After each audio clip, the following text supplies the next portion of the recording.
Meus irmãos, a paz do Senhor, sejam bem-vindos para mais uma aula da Escola Bíblica. Hoje é a lição de número 10, a ceia do Senhor, a segunda ordenança da igreja. Antes da gente entrar nessa aula importante, deixa eu pedir uma coisa para você que é importante aqui para o nosso canal. Se você ainda não se inscreveu, se inscreva. Estou contando com a sua inscrição para fazer o canal crescer. Nós precisamos fazer esse canal crescer, levar esses comentários da Escola Bíblica para mais pessoas. Só vocês podem me ajudar compartilhando. Compartilhe essas aulas com os irmãos da sua igreja, coloque no seu Facebook, compartilhe no seu WhatsApp, com todas as pessoas que você conhece, porque assim a gente vai fazer esses comentários chegar a mais pessoas e a gente vai também fazer o canal Maná de hoje crescer. Assim a gente vai abençoar mais pessoas. Vamos lá para a aula de hoje, aula muito importante, a ceia do Senhor. Começando aqui no texto áureo, o texto áureo aqui tem 3 coisas importantes que eu quero destacar. Todas as vezes que comerdes, anunciais a morte do Senhor e até que venha. Então, a primeira coisa que eu quero destacar aqui já no texto áureo é que a ceia não tem data para ser celebrada. A Santa Ceia pode ser celebrada todo dia, pode ser celebrada uma vez por semana, uma vez por mês, como é o costume nas igrejas protestantes. Pode ser celebrada uma vez por ano, uma vez a cada 6 meses. O texto aqui diz, todas as vezes que comerdes. Tá bom? Então não tem prescrição, não tem assim um prazo. Então se na sua igreja celebra-se a ceia uma vez por mês, não pode criticar quem celebra uma vez por ano, ou a cada 6 meses, ou uma vez por semana. Não pode, né? A ceia é todas as vezes que comerdes. Então toda vez que a gente se reunir e fizer a Santa Ceia, está valendo como momento de ceia. E a segunda coisa importante aqui no texto áureo é que a Santa Ceia anuncia a morte do Senhor. Até quando? Até que ele venha. Esse até que venha é até o arrebatamento. Até que ele venha buscar a sua igreja. Então já aqui 3 pontos importantes no texto áureo. Eu só destaco o texto áureo e verdade prática se houver algum ponto que valha a pena um comentário, né? E esse aqui valeu a pena o comentário. Hoje nós não temos grego nem hebraico, hoje a gente só tem uma palavra grega que a gente vai falar na lição, né? Então é uma lição simples, do ponto de vista etimológico, exegético e tal, mas do ponto de vista prático é uma lição extraordinária, muito boa, que vale a pena sim o comentário. Quero pedir a você que como aluno, como professor, assista a aula inteira que vai valer a pena. Leitura bíblica em classe, eu nunca leio aqui, né? Eu coloquei aqui no slide, porque se você quiser o slide, você vai levar do jeito que está aqui. Sempre. Uma coisa que eu quero que você perceba nos meus slides é que eu destaco aquilo que é importante com cores, grifando o texto. Então aqui, ó, versículo 17. Não vos louvo, porque vocês se reúnem para pior. 18. Quando vocês se ajuntam na igreja, tem dissensão entre vocês, está bem grifado. Ó. 19. É importante que haja heresias para os sinceros se manifestarem. O 20. Quando vocês se ajuntam, não é para comer a ceia, porque vocês não fazem direito. Cada um toma antecipadamente sua própria ceia no 21 e por aí vai. Então, eu sempre grifo os textos para que a sua mente grave melhor. Quando a gente ouve uma coisa, a gente grava e demora 1, 2 dias até para ficar um pouco obscuro na nossa mente. Quando a gente lê, demora 1 semana, 15 dias. E quando a gente ouve e lê, aí demora muito, né? Pra gente esquecer. Então, colocando um grifo, o grifo fica na sua mente. Nas aulas de teologia, os alunos espertos, os alunos mais sagazes já perceberam que às vezes eu dou até a resposta da pergunta que eu estou fazendo nos grifos que eu deixei. Teve gente que já sacou, se deu muito bem nas aulas de teologia. Vamos lá então para os objetivos da nossa lição de hoje. Como sempre, a gente tem 3 objetivos. Na lição de hoje, a gente vai apresentar, mostrar e refletir. Nós vamos apresentar a natureza da ceia do Senhor na tradição cristã. Nós vamos mostrar o propósito da ceia do Senhor e vamos refletir a respeito do modo de celebração da ceia do Senhor. E a palavra-chave da lição de hoje é comunhão. Como é a nossa primeira aula com slides, deixa eu ir justificando aqui a minha forma de montagem dos slides. Como eu não quero que a classe se distraia com os meus slides, mas eu quero que os slides sejam produtivos, Então eu vou chamando os slides de acordo com o meu comentário, e a parte de baixo fica sempre branca para que o aluno preste atenção só naquilo que eu estou comentando. Então, olha, assim como o batismo em águas, a ceia do Senhor também é uma ordenança dada por Jesus para a sua igreja. E a gente pode ver isso sob 3 perspectivas. Aí, próximo slide, primeira perspectiva, segunda, terceira. Você pode chamar uma de cada vez, tá bom?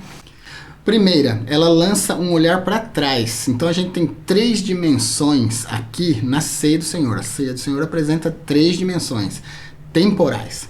A primeira lança um olhar para trás, onde a gente vê o sacrifício vicário de Cristo na cruz do Calvário.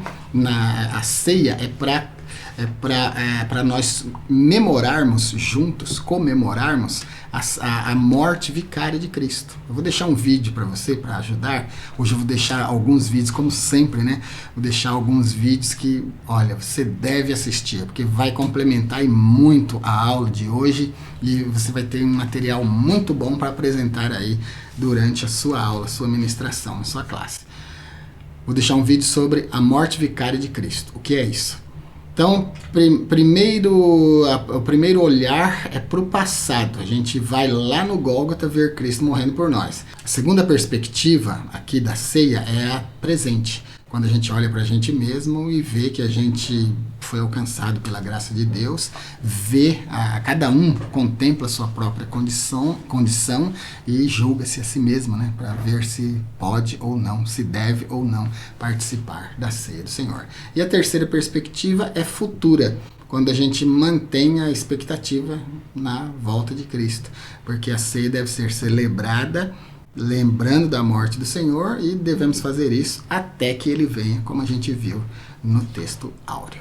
No tópico 1 aqui a gente vai ver a natureza da ceia do Senhor na tradição cristã. O item 1 do tópico 1, a tradição romana. O catolicismo compreende de forma literal as expressões ditas por Jesus em relação aos elementos da ceia do Senhor. Quando Jesus disse, isto é o meu corpo e este é o cálice do meu sangue, é assim mesmo que eles entendem. Eles entendem que durante o cerimonial, o pão e o vinho se convertem literalmente no corpo e no sangue do Senhor Jesus. Essa doutrina é conhecida como transubstanciação. No slide de hoje eu vou deixar para você aqui 4 diferenças básicas, mais para frente aqui na lição, vou deixar 4 diferenças básicas entre consubstanciação e transubstanciação. A transubstanciação é a doutrina da Igreja Católica, é a doutrina que ela usa. Ela entende assim, que literalmente o corpo e o sangue de Cristo tomam o lugar do pão. Transubstanciar é mudar de substância. Então a substância do pão e do vinho é substituída literalmente pela substância do corpo de Cristo, carne e sangue. E corpo e sangue, então, tomam o lugar do pão e do vinho. Mas nós encontramos 2 problemas nessa forma de doutrina. O primeiro é de natureza lógica e o segundo é de natureza exegética. Nós temos uma série aqui, Hermenêutica Descomplicada. Lá nessa série a gente deve ter uns 15 vídeos. Você vai encontrar tudo sobre o que é exegese, o que é hermenêutica, o que é exegese, como usa uma ferramenta, como usa a outra.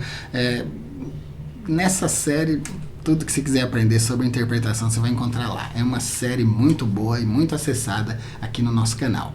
Bom, primeiro conflito aqui é de natureza lógica pelo seguinte: na primeira ceia que Jesus celebrou, ele estava vivo, ele estava entre nós, ele estava ali na mesa da ceia, presente fisicamente. Então o seu corpo e o seu sangue não podiam se transformar no corpo, no pão e no vinho. Não podia acontecer a transubstanciação. Não aconteceu naquela primeira ceia. Esse é o primeiro conflito. O segundo conflito é quando a gente não entende isso como metáfora ou como símbolo, mas a gente entende de forma literal. Quando a gente fala de interpretação, as 2 ferramentas, hermenêutica e exegese, devem ser usadas, né? E a exegese, ela se prende mais às palavras do texto. A exegese lida mais com as palavras enquanto interpreta.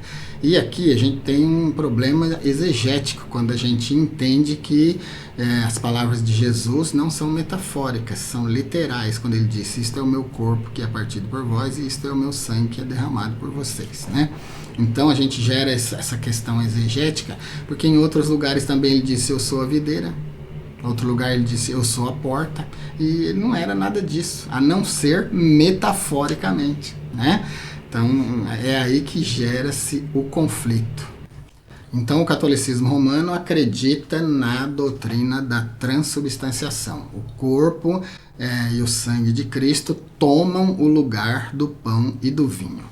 Aí nós temos o item 2 do tópico 1, a tradição protestante. Essa tradição protestante aqui é aquela de Lutero, aquela proposta por Lutero. A tradição luterana, ela vai divergir um pouco da católica, porque ela nega que os elementos da ceia, o pão e o vinho, se convertam no corpo e no sangue de Cristo. Contudo, ela afirma que o corpo físico de Jesus está presente no pão da ceia. Esse entendimento luterano é chamado de consubstanciação. Como você vê, Lutero não se desvencilhou muito, né, da questão da mudança de substância. Então a gente percebe essas duas formas de entender a ceia. Uma que é a transubstanciação, que entende literalmente que o pão e o vinho se transformam no corpo e no sangue de Cristo, e a consubstanciação de Lutero. Agora a gente vai ver aqui as diferenças. Vou mostrar um slide para você, porque com certeza você vai falar disso aí na sua classe, com certeza o assunto vai surgir aí na sua aula, então é importante você mostrar no slide aí as diferenças e fazer o comentário. Então, veja mais de uma vez aqui o comentário, né, para você decorar bem as diferenças e poder comentar com bastante segurança aí.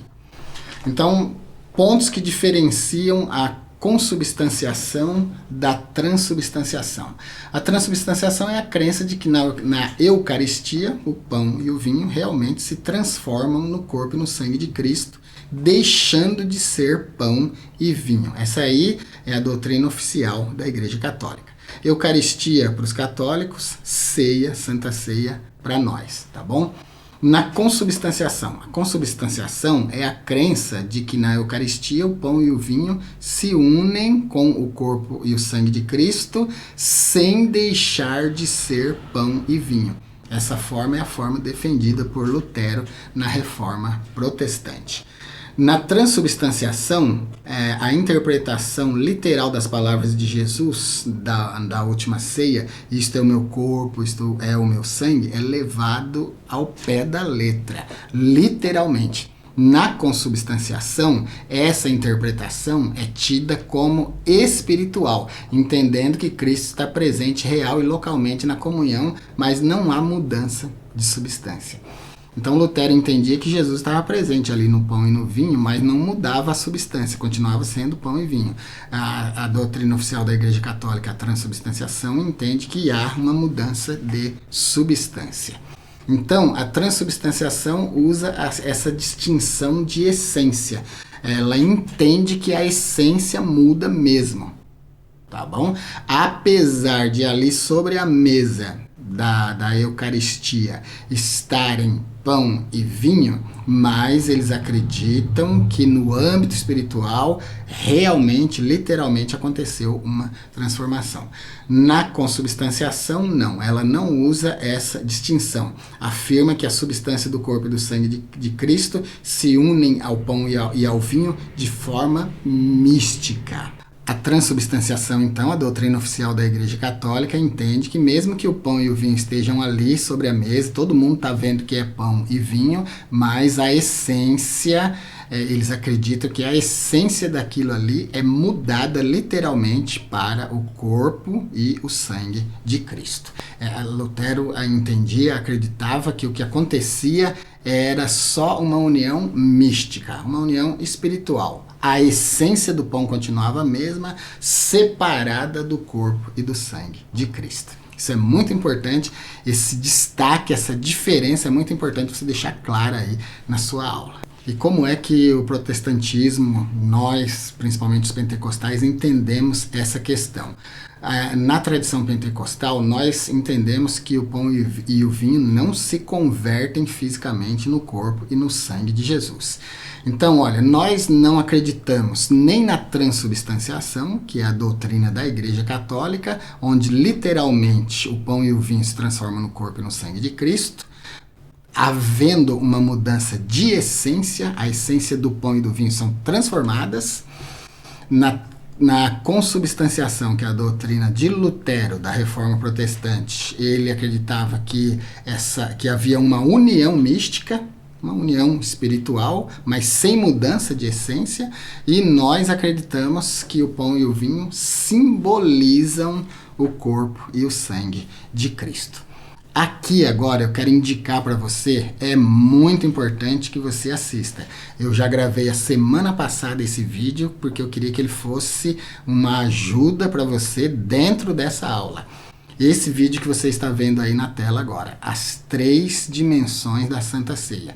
É muito importante você assistir esse vídeo, se for preciso, querido, assista mais de uma vez, porque a preparação é a chave do poder do professor e do orador, né? Então, assista mais de uma vez para você entender as 3 dimensões da Santa Ceia. Nós, os pentecostais, acreditamos então que a ceia simboliza o corpo e o sangue de Cristo. Quando você assistir o vídeo As 3 Dimensões da Ceia, você vai entender exatamente o que é a dimensão simbólica da Santa Ceia. Você vai entender exatamente o que é um símbolo. Mas vai ser muito bom para você esse vídeo, porque você vai ficar de maior nessa questão. Sua cabeça vai abrir. Você vai entender as diferenças entre transubstanciação, consubstanciação, que eu expliquei agora, e agora eu cheguei aqui na nossa forma de crença, que é a forma de simbolização, e no vídeo de ajuda aí, As 3 Dimensões da Ceia, você vai entender o que é um símbolo. Então, qual que é a diferença da nossa forma de crer? Nós acreditamos que a ceia do Senhor simboliza o corpo e o sangue de Cristo, e que Jesus se faz presente, não como Lutero acreditava, nos elementos, mas no lugar. Na hora da ceia, nós acreditamos na presença, na Shekinah, que é a presença relacionada ao lugar, que é diferente da paneia, a presença pessoal do rosto. Vou deixar um vídeo para você entender essas 2 presenças. Nós acreditamos então que o pão e o vinho simbolizam o corpo e o sangue de Cristo, e que a presença é feita no lugar e dentro de cada crente, não nos elementos. Eu não sei se você, quando termina cada tópico, você faz a leitura do resumo, mas está aí o slide do resumo do tópico 1. Agora o tópico de número 2, o propósito da Santa Ceia. O primeiro propósito da Santa Ceia, item 1 do tópico 1, é celebrar a expiação de Cristo. Ao escrever sobre a ceia do Senhor, o apóstolo Paulo destacou como propósito dessa celebração anunciar a morte do Senhor. Agora finalzinho já aqui, portanto, na ceia do Senhor nós celebramos a vitória de Jesus na cruz, que também é a nossa vitória. Então, a ceia do Senhor, ela não é um velório de Cristo, né? A ceia do Senhor é uma celebração da sua morte na cruz do Calvário. Celebrar é uma coisa importante. Nós, na ceia do Senhor, nós celebramos memorando. Aliás, é usado o termo comemorar. Esse co significa junto, memorar juntos. Nós lembramos juntos da morte do Senhor. E quando nós celebramos a ceia, o que nós estamos fazendo é anunciar a morte do Senhor. Conforme o texto áureo, até quando nós vamos fazer isso? Até que ele venha. Então a ceia é uma invocação daquele momento da morte vicária de Cristo. Por isso deve ser feito com muita reverência, com muito respeito, com muita santidade, porque nós estamos celebrando o maior evento da história da humanidade, o momento em que Cristo nos substitui na morte e nos livra do pecado. Então ela celebra a vitória de Jesus sobre o pecado. a nossa vitória sobre o pecado. Já adiantei ali no tópico 1, o item 2 do tópico 2. O tópico 2 é o propósito da ceia do Senhor. O item 2 do tópico 2, proclamar a segunda vinda de Cristo. Toda vez que a gente celebra a ceia, a gente está lembrando da morte do Senhor e anunciando a sua vinda, anunciando que Ele vem. O item 3 do tópico 2, celebrar a comunhão cristã. Uma das razões que levou o apóstolo Paulo a escrever isso para os coríntios é que entre eles havia divisão, havia discórdia. Crente brigado com crente, inimizade entre irmãos. 1 Coríntios 1 e 11. Esse problema aí ele era recorrente na igreja dos coríntios. E Paulo reprova isso na 1 Coríntios 11 e 17. O clima de fraternidade, de amor fraterno, o clima de amor fíleo, aquele amor agape de Deus descendo sobre os crentes, estava acabando na igreja dos coríntios. Porque eles se reuniam para a ceia, mas não era para celebrar, lembrando da morte de Cristo, da morte vicária de Cristo. Não era para anunciar a morte do Senhor até que o Senhor viesse, mas era só para comer. Por isso que o apóstolo Paulo falou assim, vocês não têm casa para comer? Né? Vocês vêm aqui envergonhar os que não têm nada? Por quê? Porque quando eles se reuniam... Por que o apóstolo Paulo falou que a reunião deles não era para comer a ceia do Senhor? Porque não tinha reverência, não tinha entendimento, eles nem sabiam o que estava fazendo ali. Para eles era um churrasco, uma festa de comer e beber só. Para eles, para a maioria deles, não tinha uma conotação espiritual. E o que o apóstolo Paulo faz na 1 Coríntios 11 é dar para os coríntios, e aproveitando já nós também recebemos essa instrução, é dar para eles uma perspectiva espiritual da Santa Ceia. Quando você assistir o vídeo que eu deixei, vou deixar aqui no card, agora vai aparecer aqui para você, e está também aqui na descrição do vídeo. As 3 dimensões da ceia. Você vai entender a grandeza dessa celebração. Quando há espírito de litígio, quando há intrigas, quando há divisão no meio da igreja, a ceia perde o sentido. Porque a ceia do Senhor não é só com o Senhor. Ela é do Senhor. Por que a ceia é do Senhor? Porque é Ele que nos dá a comunhão. Lembra lá na última Páscoa, a primeira Santa Ceia, na primeira vez que Jesus celebrou a ceia, Ele pega o pão e dá para os discípulos. A ceia dele por isso. E a ceia dele também, porque é Ele que está se entregando vicariamente por nós. E aquele pão e aquele vinho simbolizam essa morte, essa entrega. A ceia dele porque é Ele que dá a comunhão. Mas a ceia representa também a comunhão que nós temos uns com os outros. E quando essa comunhão uns com os outros é abalada, então a ceia perde sentido. Esquece, irmão, essa ideia de você ir tomar a ceia porque você acha que ela tem alguma propriedade mágica que vai curar a sua alma. Não vai. Esquece a ideia de que você precisa tomar a ceia do Senhor pelo menos uma vez por mês, porque senão você vai morrer espiritualmente.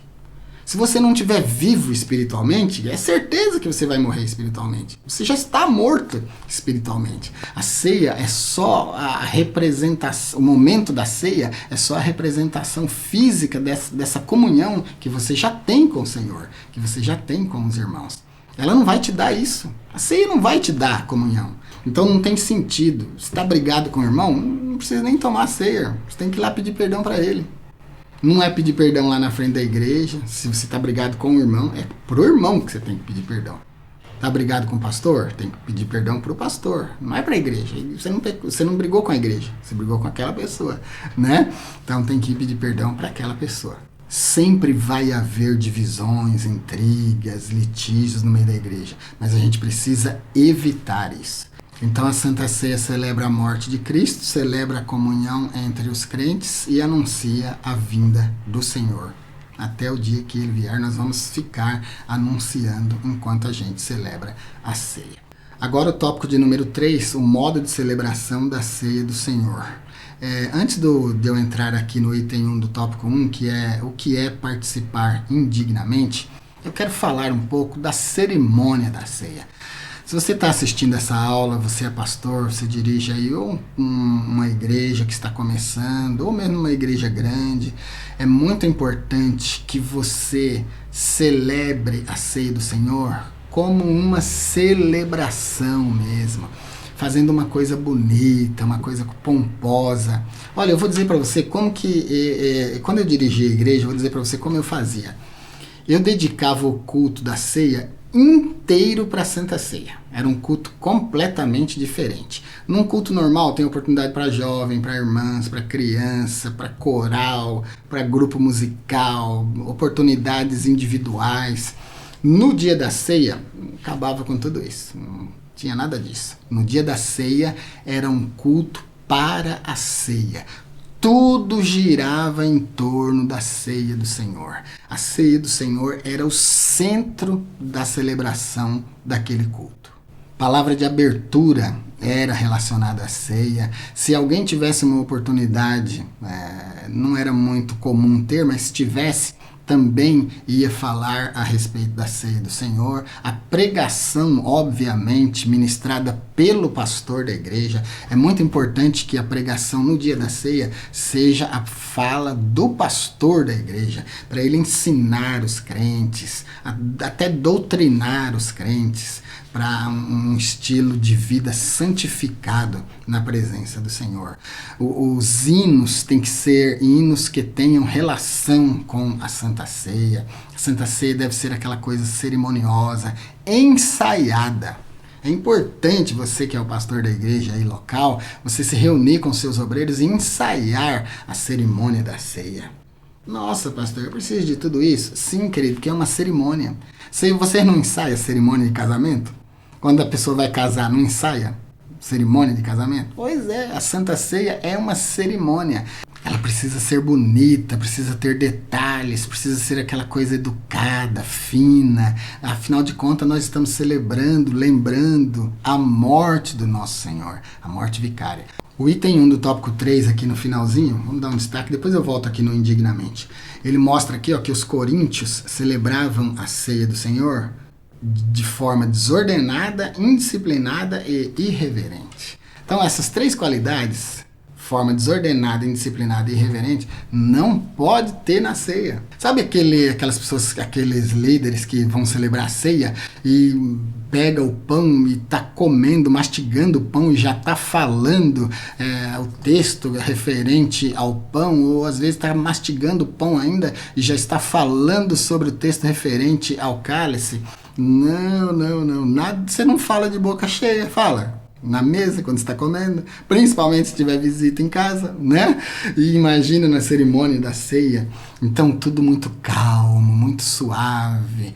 Isto é o meu corpo que é partido por vós, fazer isto em memória de mim. Aí os diáconos vão começar a distribuir, cada um vai pegar de forma ordenada. Cada crente da igreja vai pegar o pão. Os diáconos vão lá na nave da igreja, distribui para cada crente, cada um que for tomar ceia vai pegar. Na nossa igreja a gente fica de pé quando vai celebrar a ceia. Ficar de pé já é interessante porque o diácono já entende que você vai tomar, porque você está de pé, né? Ah, eu não vou tomar, mas quero ficar de pé. Sem problema, não tem problema, pode ficar também. Aí cada um pega o pão e aguarda, porque a gente precisa comer juntos, né?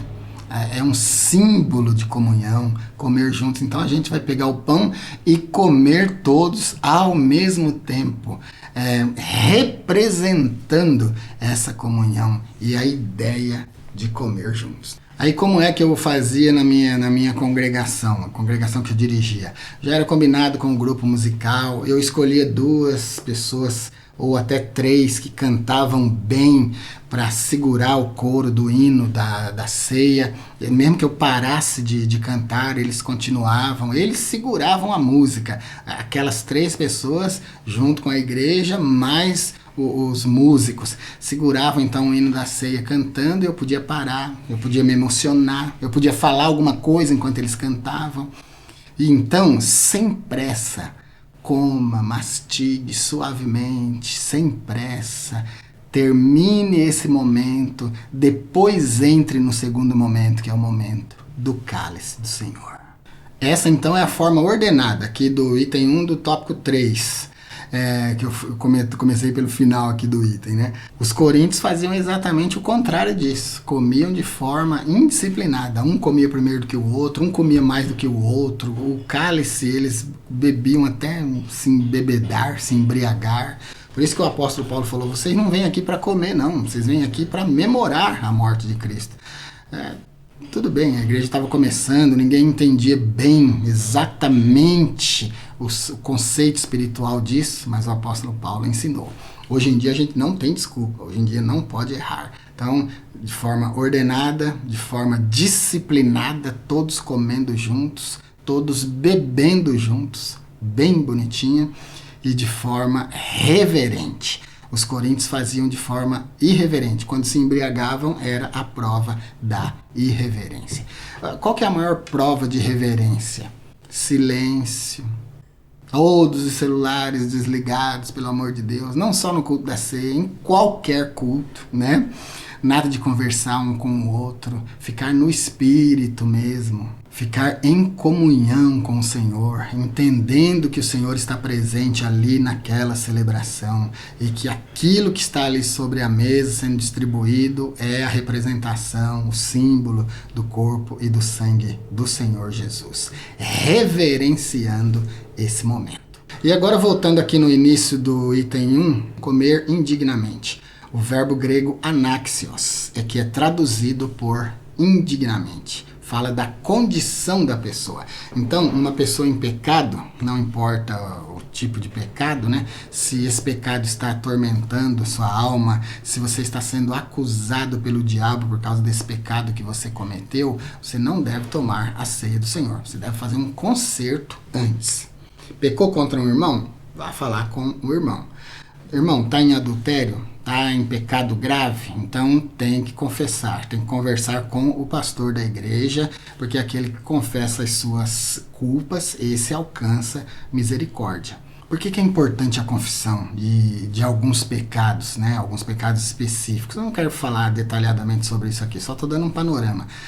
Mas por que é importante? É importante porque a própria palavra diz, né, que a gente deve confessar as nossas culpas uns para os outros e orar uns pelos outros, para que a gente possa sarar, para que a alma da gente sare. E por que falar com o pastor? Porque alivia o psicológico. Quando você se arrepende de verdade, Jesus perdoa, mas fica um problema aí na sua mente, na sua cabeça, no seu psicológico. E às vezes uma conversa, não com qualquer pessoa, pelo amor de Deus, não fique falando seus pecados para outras pessoas que não são autorizadas a ouvir esses pecados. Você deve conversar com o pastor da sua igreja. Não aconselho conversar nem com obreiros da sua igreja. Converse com o pastor da sua igreja. Ele é o anjo da igreja. Ele é a pessoa autorizada para ouvir, te ajudar nas suas necessidades. Ele não é o padre, né, nem o papa que perdoa os seus pecados, mas ele é alguém que te ajuda quando você tem necessidade de conversar e dividir essa carga, tá bom? Então faça isso, porque isso vai aliviar o psicológico. E se arrependendo, pedindo perdão para Deus, confessando seus pecados para Deus, se houver necessidade, fale com o pastor, isso vai trazer para você a dignidade de tomar a ceia do Senhor. Quando eu estou falando aqui de dignidade, não estou falando de mérito, porque ninguém tem aquele mérito, né? Ninguém é santo o suficiente para ter direito de tomar a ceia. A gente toma por misericórdia, né? Porque o Senhor é bom e nos alcançou pela sua graça, perdoando os nossos pecados, lavando a nossa alma, e nele, por causa da presença dele na nossa vida, nós nos tornamos então dignos de tomar. A condição indigna é quando a gente peca, não confessa e vai tomar a ceia só para mostrar que não está em pecado, mesmo estando. Assista o outro vídeo, as 3 dimensões da ceia, você vai ver o que tem lá. Uma celebração reverente. 1 Coríntios 11, 27, ninguém é digno, né? Nós não participamos da ceia porque nós somos dignos. Acabei de falar, nem vou gastar tempo aqui. A gente participa da ceia por causa da misericórdia de Deus. A graça nos alcançou e nos dá essa condição. Pela graça. Aqui, ó, grifado em azul, se a simples maneira irreverente de celebrar a ceia já atrai o juízo de Deus, o que nós vamos dizer daqueles que participam em pecados não confessos? Então, é preciso que façamos de forma digna e reverente, conforme está aqui no item 2 do tópico 3. E o item 3 do tópico 3, celebração festiva. A ceia do Senhor, ela celebra a morte e a ressurreição de Jesus. Não é um funeral, né? Já até fiz um comentário aqui. A ceia celebra o Cristo que morreu, mas que ressuscitou. Então, é uma celebração. A gente comemora a vitória de Cristo na cruz do Calvário. Porque a vitória dele é a nossa vitória. Se nós estamos nele, santificados, ajustados em comunhão, então a vitória dele é a nossa vitória. E nós celebramos isso. E para concluir, a ceia do Senhor não é um sacramento, é uma ordenança, né? A segunda ordenança de Cristo para a sua igreja, é o título da lição de hoje. Ela não é uma fórmula mágica que vai conceder para você uma santificação que você não está buscando, não é isso. Ela não concede graça para você quando você participa dela. Ao contrário, você tem que estar na graça para participar dela. E ela também não é uma vacina contra o pecado e nem vacina para dar comunhão para você que não tem. Ao contrário, é perigoso tomar a ceia do Senhor de forma indigna, que foi o que a gente viu agora há pouco. É isso por hoje então, na aula de hoje. Se você está gostando do que você está vendo aqui, está gostando dos nossos comentários, das nossas aulas, deixa eu saber, deixa um comentário positivo aqui para nós, que isso vai ajudar. Se você gostou, a regra é, se eu gostei de qualquer parte do vídeo, da aula, eu deixo um like, tá bom? Quando você deixa um like, você ajuda o nosso canal, porque quando o YouTube vê os likes, ele entende que as pessoas estão gostando e as pessoas estão provando para o algoritmo do YouTube que estão gostando. Então ele pega essa aula, esse vídeo e indica para outras pessoas. E é assim que o canal cresce. Então só vocês podem ajudar o nosso canal a crescer. E eu conto com vocês. Se ainda não se inscreveu, se inscreva. Vai ser muito bom ter você como inscrito, como inscrita do nosso canal. Se quiser assistir material mais exclusivo do que esse, se torne membro. Para os membros nós temos vídeos, aulas e cursos exclusivos. Aqui no segundo nível dos membros tem curso de oratória, curso de personalidade, tem aulas exclusivas, um negócio bem legal para você, tá bom? E se quiser falar diretamente comigo, se torne membro do nível consultoria. Assim você vai ter o meu número de telefone e a gente vai poder conversar.